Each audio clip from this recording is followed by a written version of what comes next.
अस्सलामुअलैकुम and welcome to maths academy. I am your teacher Syed Mehdi Kazmi. तो आज हम शहीद जुल्फ़कार अली भुट्टो मेडिकल यूनिवर्सिटी इस्लामाबाद के एंट्री टेस्ट प्रिपरेशन के हवाले से केमिस्ट्री का जो हमें सिलेबस दिया गया है उसमें से हम फंडामेंटल कॉन्सेप्ट्स ऑफ केमिस्ट्री यानी कि फ़र्स्ट पार्ट जो है केमिस्ट्री का 3 टॉपिक्स हमें दिए गए थे, उसमें से हम फर्स्ट जो है टॉपिक आज कवर करेंगे। तो आइए स्टार्ट करते हैं आज के इस लेक्चर को स्टार्टिंग से, यानी कि क्वेश्चन नंबर 1 से। What is the smallest unit of an element? किसी भी एलिमेंट का छोटे से छोटा यूनिट क्या होता है? तो सबसे छोटा यूनिट हमारे पास अभी जो कंसिडर किया जाता है वो एटम है, और उसके बाद अब इससे भी ज़्यादा इसके सब एटमिक पार्टिकल्स भी आ गए हैं, ठीक है, जिसको आप इलेक्ट्रॉन, प्रोटॉन और न्यूट्रॉन के नाम से जानते हैं, ठीक है।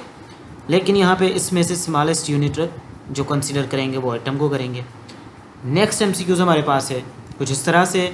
What is the chemical formula of water? Water का केमिकल फार्मूला क्या होता है? तो यहाँ पे H2O is the correct answer. Water का केमिकल फार्मूला जो होगा वो H2O होगा। उसके बाद है which of the following is noble gas? नीचे दिए गए कौन से ऑप्शन में से जो है वो ऑप्शन, यानी कि कौन सा ऑप्शन नोबल गैस है? तो nitrogen, oxygen, helium is called the noble gas, ठीक है। उसके बाद हम आ जाएंगे हमारे नेक्स्ट एमसीक्यूज़ पे, जो कि कुछ इस तरह से है। MCQs number 4। एमसीक्यूज़ नंबर 4 है which of the following is chemical change? नीचे दिए हुए कुछ ऑप्शन हैं, इनमें से हमने केमिकल चेंज को ढूंढना है, यानी कि आप एक तरह से केमिकल रिएक्शन कह सकते हैं। तो melting of ice, rusting of iron, boiling water, breaking glass. तो यहाँ पे बी ऑप्शन करेक्ट होगा, rusting of iron is chemical change, okay. MCQs number 5 है the atomic number of carbon is? Atomic number of carbon कौन सा है? तो atomic number of carbon जो है वो 6 है।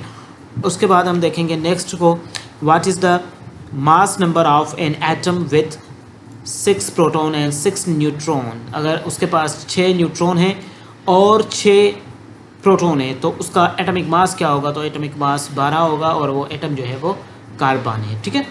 उसके बाद हम बढ़ेंगे हमारे नेक्स्ट जो कि एमसीक्यूज़ नंबर 7 होगा, वो कुछ इस तरह से है कि व्हिच सब atomic particle has negative charge? जैसा कि आपको पता है कि हमारे पास 3 मेन जो हैं वो पार्टिकल्स हैं, इलेक्ट्रॉन, प्रोटॉन और neutron, okay. These are the 3 सब एटमिक पार्टिकल्स। इनमें से इसके ऊपर नेगेटिव चार्ज है इलेक्ट्रॉन के ऊपर, और इसके ऊपर पॉजिटिव चार्ज है, एंड इसके ऊपर कोई भी चार्ज नहीं होती न्यूट्रॉन के ऊपर, ठीक है। तो इलेक्ट्रॉन जो है उसके पास नेगेटिव चार्ज है।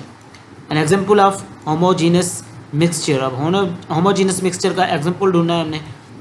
सॉयल, कंक्रीट, उसके बाद है साल्ट वाटर, ठीक है। साल्ट वाटर जो है is the correct answer. And page number 1 यहाँ पे ख़त्म हुआ। पेज नंबर 2 की जानिब हम बढ़ेंगे, जो कि कुछ इस तरह से होगा, ओके। तो नेक्स्ट हमारे पास एमसीक्यूज़ नंबर 9 की जानिब बढ़ रहे हैं, ठीक है। तो 9 नंबर पे एमसीक्यूज़ है the most abundant gas in earth's atmosphere? Earth के एटमॉस्फेयर पे सबसे ज़्यादा पाई जाने वाली गैस जो है वो कौन सी है अर्थ के एटमॉस्फेयर में? जैसा कि हम जानते हैं कि हमारे एटमॉस्फेयर में 21% जो है वो ऑक्सीजन मौजूद है, ठीक है। और उसके साथ साथ नाइट्रोजन जो है वो 78% मौजूद है, ठीक है। कितना? 78% हमारे पास नाइट्रोजन मौजूद है, और बाकी जो है कुछ गैसेस हैं वो भी मौजूद हैं। अब वो कम मिकदार में है, सबसे कम मिकदार में। तो जैसा कि हम बात करें तो 0.03% अगर बात करें तो ये कार्बन डाइऑक्साइड इतना होता है, ठीक है। ये जनरल साइंस के पोर्शन जो है वो कवर हो रहे हैं आपके, ये तीनों क्वेश्चन। तो ये कार्बन डाइऑक्साइड हमारे पास एटमॉस्फेयर में 0.03% होता है। उसके बाद विच एलिमेंट है इज़ अ मेटल? कौन सा एलिमेंट मेटल है? तो सोडियम यहाँ पे एक मेटल है, ओके। उसके बाद है which is the lightest element? Lightest element कौन सा है? तो ऑक्सीजन, कार्बन और हीलियम, इनमें से लाइटेस्ट जो है वो मोस्टली हमारे पास हाइड्रोजन और हीलियम मानते हैं, लेकिन यहाँ पे करेक्ट आंसर जो होगा वो हाइड्रोजन होगा, ठीक है, लाइटेस्ट, ठीक है।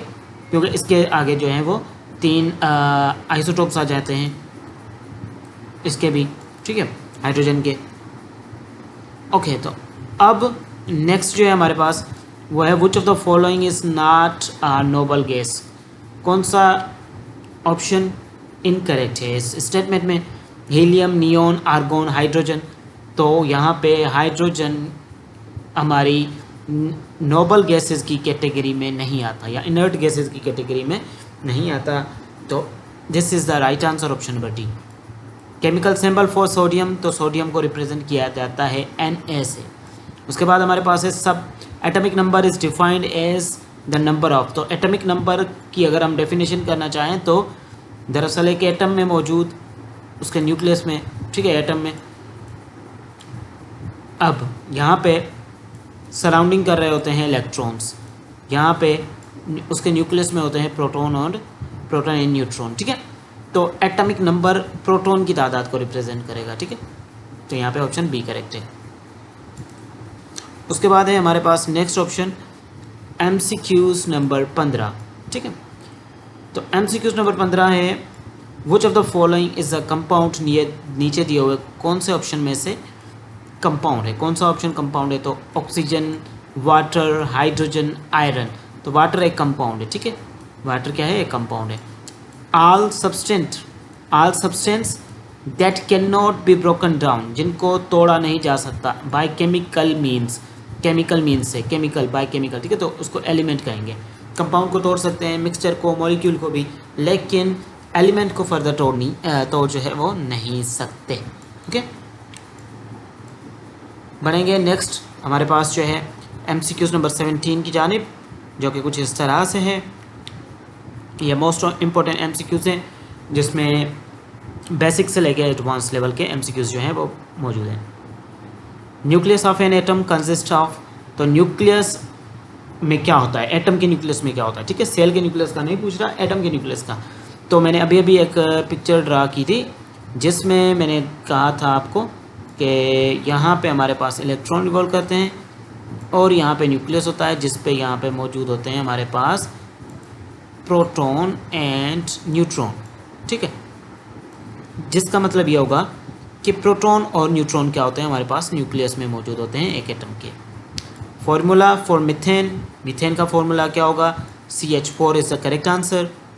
Which of the following is a physical change, burning would, resting iron, baking cake, these are all the chemical reactions, but option number B, melting ice is not the chemical reaction, it's a physical change. Which of the following is most abundant in the earth crust, अर्थ की crust पे सबसे पाया जाने वाला element oxygen है, ठीक है, option number D correct है, ओके। उसके बाद हमारे पास नेक्स्ट MCQs आ जाता है, MCQs number 21। What is the SI unit, system international, ठीक है, या इंटरनेशनल सिस्टम ऑफ यूनिट्स के मुताबिक अमाउंट ऑफ सब्सटेंस को किस में नापा जाता है, तो उसको एक मोल में नापा जाएगा, ठीक है, मोल इसका करेक्ट आंसर होगा। उसके बाद है next, 1 mole of any substance contain how many particles, एक मोल यानी कि सब सब्सटेंस जो है एनी सब्सटेंस, उसका 1 मोल जो होगा वो कितने बराबर होगा, तो यहाँ पे उसमें 6.02 into 6.02 and 2 into 10 rays power 23, और इसको कहेंगे एवोगाड्रो नंबर, ठीक है, इसको क्या कहेंगे बेटा, एवोगाड्रो नंबर। एवोगाड्रो एक साइंटिस्ट था, उन्होंने दिया था। Mass of 1 mole of substance is called molar mass, ठीक है, 1 मोल होगा तो उसके मास को हम मोलर मास कहेंगे। और लाफिंग गैस का फॉर्मूला पूछा जा रहा है तो N2O, ठीक है, N2O क्या है, लाफिंग गैस का फॉर्मूला है। उसके बाद हमारे पास नेक्स्ट है जो कि कुछ इस तरह से है,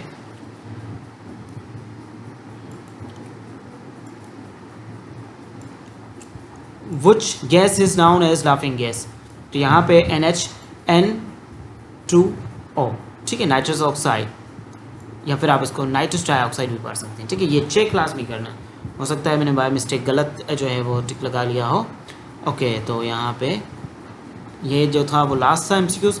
मिलते हैं नेक्स्ट लेक्चर में, टेक केयर एंड अल्लाह हाफिज़।